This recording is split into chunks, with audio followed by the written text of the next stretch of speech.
कितने बच्चे हैं जो लोन लेकर के पढ़ रहे हैं, उसमें से मैं भी।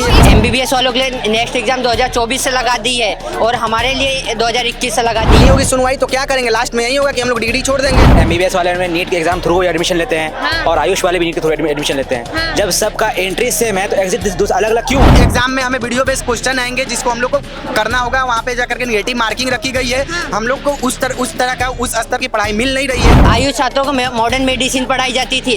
आयुष 1972 के बाद मॉडर्न मेडिसिन बंद करी है। तो हमारा तो इंडियन सिस्टम ऑफ मेडिसिन तो ऐसे भी नीचे चला जाएगा। इसमें ला करके आप ये बोलोगे जब हमारी 2 साल की पढ़ाई हो चुकी है और आप बोलोगे कि मैं आप लोग को एग्जिट एग्जाम देना है तब आप लाइसेंस लोगे। आयुष पद्धति हमारे देश की पद्धति, भारत की पद्धति है, उसको दबाया क्यों जा रहा है? हम क्या 10 साल तक एग्जाम दें? जगह पे आप कह रहे हैं कि हमारे यहाँ डॉक्टर नहीं है, झोले छाप पे पूरी दुनिया चल रही है, भारत चल रही है। दूसरी तरफ जो पढ़ करके आगे आना चाह रहे हैं आप उनको दबा रहे हैं। नमस्कार, जनहित टाइम्स देख रहे हैं आप लोग। मैं हूं आपके साथ निशा लखवाल। दिल्ली के जंतर मंतर पर मौजूद हैं इस समय हम लोग और यहाँ पर आयुष स्टूडेंट तमाम बड़ी संख्या में मौजूद हैं। यहाँ पर अगर आप देखेंगे तो ये सभी स्टूडेंट हैं और ये जो है आयुर्वेद की डिग्री जो है उसकी पढ़ाई कर रहे हैं। और यहाँ पर ये क्या कुछ अपनी मांगों को लेकर आए हैं, क्यों ये लोग यहाँ पर इतनी बड़ी संख्या में आज एकजुट हुए हैं, क्या कुछ मांग जो है गवर्नमेंट से ये लोग कर रहे हैं। क्या नाम है आपका? मेरा नाम अमर यादव, मैं मध्य प्रदेश इंदौर से आया हूँ। मैं एक आयुष छात्र हूँ। हमारी मांगे ये है जो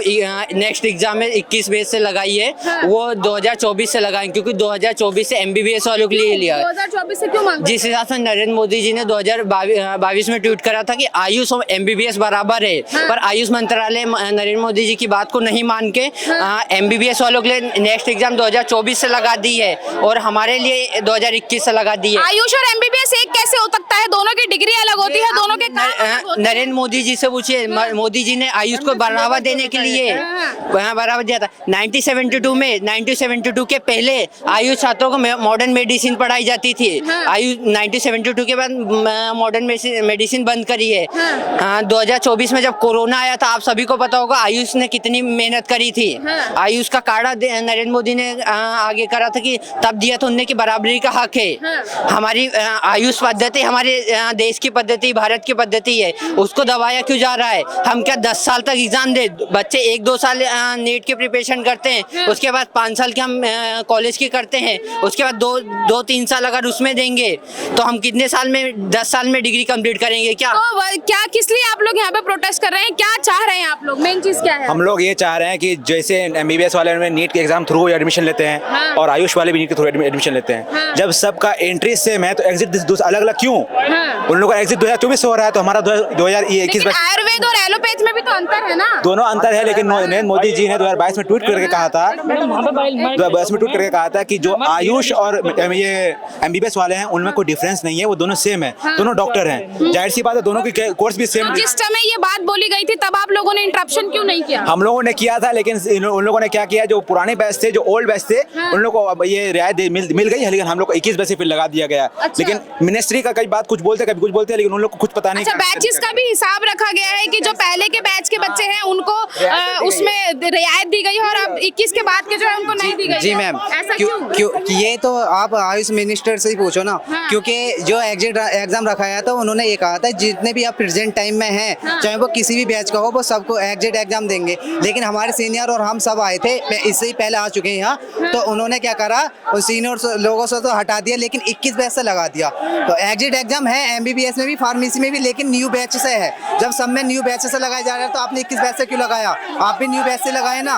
2024-25 बैच से आप ये लगाए एग्जाम, अगर लगानी है तो हमारे 21 बैच से क्यों लगा रहे हैं? हम सबकी मांग यही है कि 21 और 22 और 23 बैच से हटा करके न्यू बैच से लगाएं, 2024 और 25 बैच से ये एग्जाम लगाएं।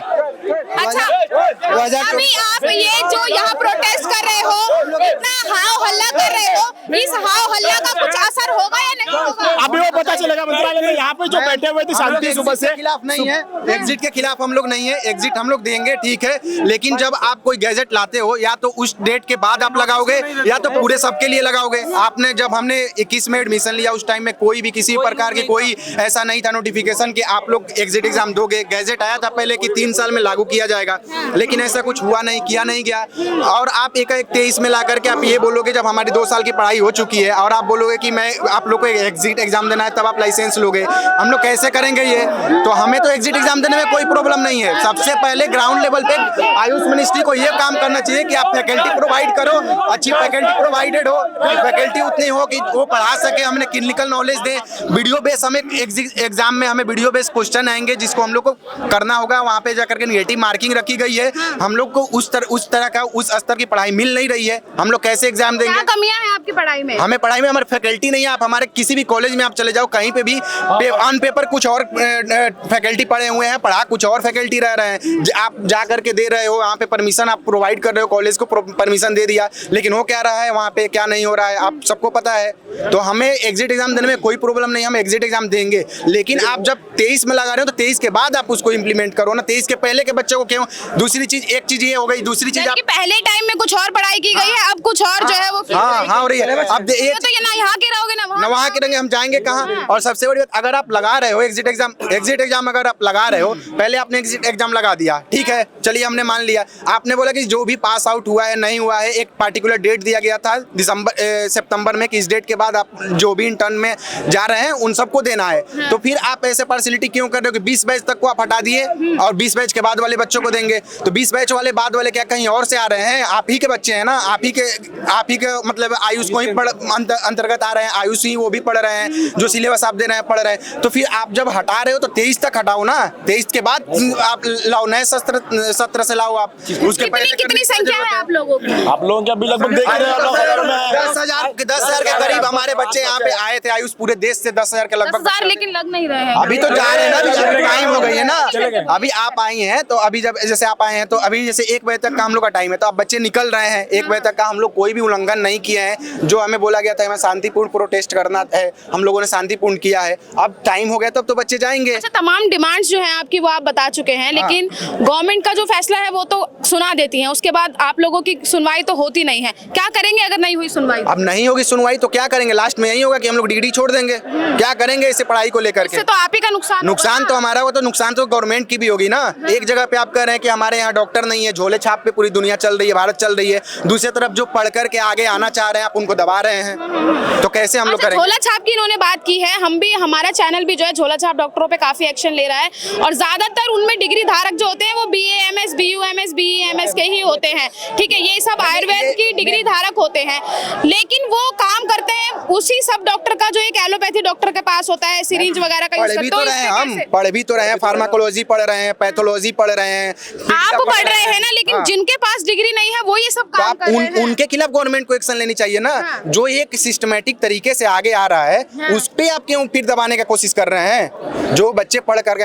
हमें सब पढ़ना, हमें फिजियोलॉजी पढ़नी है, पैथोलॉजी पढ़नी है, एनाटॉमी पढ़नी है, गायनी पढ़नी है, पीडिया पढ़नी है, सर्जरी पढ़नी है, जहाँ हम एलोपैथ भी पढ़ रहे हैं, आयुर्वेद भी पढ़ रहे हैं, दोनों पढ़ रहे हैं, उसके बाद हम लोग आगे आ रहे हैं पढ़ करके, और आप एकाएक ला करके आप थोप दो कि आप एग्जिट एग्जाम देना है तब आपको लाइसेंस मिलेगा। कितने बच्चे हैं जो लोन लेकर के पढ़ रहे हैं, उसमें से मैं भी। तो इससे क्या होगा, ये जो आप जो लाइसेंस की बात कर रहे हैं, इससे क्या परेशानी आएगी? अगर मानते हैं अगर लाइसेंस नहीं मिलेगा तो एक मतलब बस एक कागज की मतलब डिग्री मिलेगी, कागज होगी, बस आप पास हो गए हो, आप ग्रेजुएट हो, आप नहीं कर सकते, वो डिग्री सिर्फ आपके नाम की रहेगी, आप कहीं प्रैक्टिस नहीं कर सकते। जैसे नॉर्मल ग्रेजुएशन नॉर्मल ग्रेजुएशन होगी। अगर हमें ये नेक्स्ट देना है तो हमारी सरकार जो हमसे ले रही है यूनिवर्सिटी एग्जाम, हमारी हर सेमेस्टर 18 मंथ पे, फर्स्ट मतलब डेढ़ साल पे यूनिवर्सिटी एग्जाम होता है। उस एग्जाम में हम क्वालिफाई कर रहे हैं, पास कर रहे हैं, सप्ली भी लग रही है कुछ लोगों की, फिर सप्ली क्लियर कर रहे हैं लोग, करते करते 5.5 साल अगर इन्वेस्ट कर दिए हैं उसमें, उसके बाद अगर हमारी वैल्यू नहीं होगी डिग्री की तो हम क्या करेंगे? हम तो बर्बाद हो जाएंगे। अगर हमने नीट, लेकिन अगर नॉर्मल ग्रेजुएशन की डिग्री जो होती है वही डिग्री में आप भी कंसीडर किए जाएंगे तो फिर डॉक्टर कहाँ से कहलाएंगे? यहाँ पे यूनिवर्सिटी एग्जाम जो होती है वो थ्योरी बेस्ड होती है, और अगर 1.5 साल में जाकर अगर बाद में आपको पता लगेगा कि क्लिनिकल बेस्ड एग्जाम्स आएगी तो फिर बंदा कैसे कर पाएगा? वो भी अगर नरेंद्र मोदी ने बोला गया था कि MBBS वाले डॉक्टर्स और आयुष डॉक्टर्स इक्वली माने गए हैं, हैं तो उनके लिए 24 बैच है और हमारे लिए 21 बैच ही क्यों? यही तो बात। तो अगर ये चेंज हो जाता है तो कितनी सुविधा आप लोगों को मिलेगी? अब वो गवर्नमेंट के ऊपर डिपेंड है कितनी सुविधा हमें प्रोवाइड करी जाएंगे। हमारे तो मांगे हम पूरी रखने की मिलेगी मैम, सुविधा हमें मिलेगी कि पहले तो मेंटली प्रिपेयर हो जाएंगे कि हमें एग्जिट एग्जाम देना है, आगे हमें किस तरह से बढ़ना है। जब हमें मालूम नहीं है कि एग्जिट एग्जाम देना है नहीं देना, एग्जिट एग्जाम क्या है कुछ नहीं मालूम है। आपने गैजेट लाया था 2020 में 18 में कि हमें मतलब अगले 3 साल में हम उसको इम्प्लीमेंट करेंगे, लेकिन ये भी तो आपको वहाँ पे मेंशन करना चाहिए था कि 2021 बैच से करेंगे, 22 से करेंगे, 23 से करेंगे, कब करेंगे। आपने सीधा बोला कि आपको अब एग्जिट एग्जाम देना है। यूथ जो है, जो लड़के हैं, यूथ कितने हैं और इसमें लड़कियां भी हैं? हाँ, लड़कियां भी कितनी हैं, है संख्या? लड़कियों की भी मतलब नियरली परसेंटेज के हिसाब से देखा मान के जाए चलिए 60-40% की है और 60-40% की है। अगर MBBS नहीं कर पा रहे हैं तभी तो हम कर रहे हैं BMS, वहां तक अगर नहीं पहुंच पा रहे हैं। और अगर हम लोग पेपर दे रहे हैं तो जो हम लोग एंट्री के लिए पेपर दे रहे हैं नीट, ऐसा तो नहीं है कि MBBS वालों के लिए अलग पेपर आ रही है, BMS वाले के लिए अलग आ रही है, आयुष वालों के लिए अलग आ रही है, ऐसा तो नहीं है। पेपर तो सेम है। अब उसके बाद से हम लोग फिर पेपर दे रहे हैं, यूनिवर्सिटी का पेपर दे रहे हैं, यूनिवर्सिटी में जा रहे हैं, वहाँ पे भी पेपर दे रहे हैं। हर 6 महीने पे पेपर हो रहा है, 3 महीने पे हो रहा है, कॉलेज में हो रहा है। तो सारे चीज़ देने के बाद भी अगर हम लोगों को फिर यहाँ पे आकर के एग्जिट एग्जाम दिया जाए, देना पड़े, तो फिर हम लोग को वहाँ पे फिर या तो आप यूनिवर्सिटी को फर्जी बना रहे हैं, या तो आप यूनिवर्सिटी की परीक्षा ही नहीं लीजिए, आप सीधा 4 साल 4.5 साल हम लोग को पढ़ाइए, 1 साल का इंटर्न करिए, उसके बाद से आप बोलिए कि आप एक एग्जिट एग्जाम दो और अगर आप क्वालिफाई कर पा रहे हो तो आप आगे लाइसेंस लोगे, पढ़ोगे, आप प्रैक्टिस करोगे अपना आगे। अब यहाँ पे आप खुद सोचिए 4.5 साल हमने पढ़ा कॉलेज में, क्लासेस रूम में हमने क्लासेस अटेंड किए, फिर 1 साल का इंटर्नशिप करा, उसके बाद से फिर हम एग्जिट एग्जाम देंगे। एग्जिट एग्जाम के लिए फिर प्रिपरेशन हम लोग को करनी पड़ेगी। 1 आध साल मान लिए कोई पहली बार में अटेम्प्ट कर क्वालिफाई कर लिया, कोई 2 बार में क्वालिफाई किया, 3 बार में क्वालिफाई किया, जब भी किया उसके बाद भी आप ये चीज़ फिर देखो कि फिर PG करनी है। बिना PG का तो आज कुछ है नहीं। आप खुद कहीं किसी डॉक्टर के पास जाने तो आप देख रहे हैं ना कि क्या उसके पास MD है, सर्जन है, क्या है। तो बिना MD का हम लोग PG कुछ होंगे नहीं। अब हम लोग PG करेंगे, उसके बाद फिर PG करने में हमें तो ऐसे ही 10-12 साल लग जाएगी। फिर हम लोग आप लोग भारत के सिर्फ दिल्ली में ही हैं या फिर और कहाँ? ऑल ओवर इंडिया से यहाँ पे बच्चे आए हुए हैं, मतलब इंडिया के हर स्टेट से आए हुए हैं। हम यूपी से आए हैं, ये बिहार से आए हैं, बाकी हर स्टेट से लोकल यहाँ के दिल्ली के भी बच्चे हैं, लेकिन ज़्यादातर ओवरऑल इंडिया से बच्चे आए हैं। मैम, अगर ये नेक्स्ट एग्जाम अप्लाई होता है तो इसके वजह से आयुष, एक तरह से गवर्नमेंट आयुष को बढ़ावा दे रही है। जब नेक्स्ट अप्लाई हो जाएगा तो बच्चे बाहर अब्रॉड प्रेफर करेंगे MBBS करने के लिए, क्योंकि उनको MBBS और BMS में अंतर दिखेगा। फीस तो सेम लग रही है, वहाँ से आके भी उनको नेक्स्ट 24 से, जबकि 24 तक का MBBS वालों को नेक्स्ट नहीं अप्लाई हुआ है। हम लोगों ने 21 बैच से अप्लाई कर रहे हैं, 24 तक का जबकि अप्लाई होना चाहिए MBBS का। तो बच्चे क्या करेंगे, प्रेफर करेंगे MBBS करने के लिए, ना कि BMS। तो हमारा तो इंडियन सिस्टम ऑफ मेडिसिन तो ऐसे भी नीचे चला जाएगा। गवर्नमेंट तो एक तरह से बढ़ावा दे रही है कि हम आयुष को बढ़ावा दे रहे हैं, लेकिन एक तरह से एग्जाम पे एग्जाम लगा के बच्चे तो नीचे डिमोटिवेट हो जाएंगे। मेंटल स्ट्रेस से भी बच्चे गुजर रहे हैं। पेरेंट्स भी बच्चे के साथ साथ यहाँ सारे के पेरेंट्स, जिसके अपने बच्चे के लिए जिस पेरेंट्स ने 5.5 साल इन्वेस्ट कर दिया है, 1 साल फिर देगा, 2 साल PG करने के लिए, नेक्स्ट क्लियर करने के लिए 10 साल 15 साल बच्चा पढ़ता रहेगा तो अपना आगे का फ्यूचर कैसे बनाएगा? ठीक है, थैंक यू।